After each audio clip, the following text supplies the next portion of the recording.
তুমি আমার চিনতে পারছো?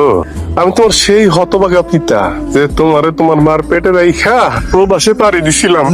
তোমার খালি মোবাইলেই দেখি রে মা, কোনোদিন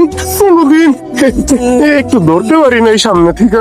মা গো, মা জানো, যেই সময়টা তোমার পাশে আমার সবচেয়ে বেশি দরকার ছিল, ওই সময়টাতে আমি তোমার সময় দিতে পারি নাই গো মা। তুমি বাবার আদর ছাড়াই বড় হইছো, কিন্তু জানো তুমি প্রতিদিন আমার অন্তরের মধ্যে অল্প অল্প করে বড় হইছো।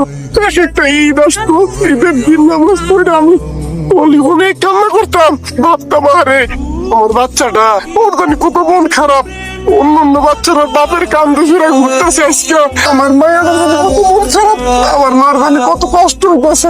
আমার তুমি সব কিছু মাফ করে দিও মা, মাফ করে দিও।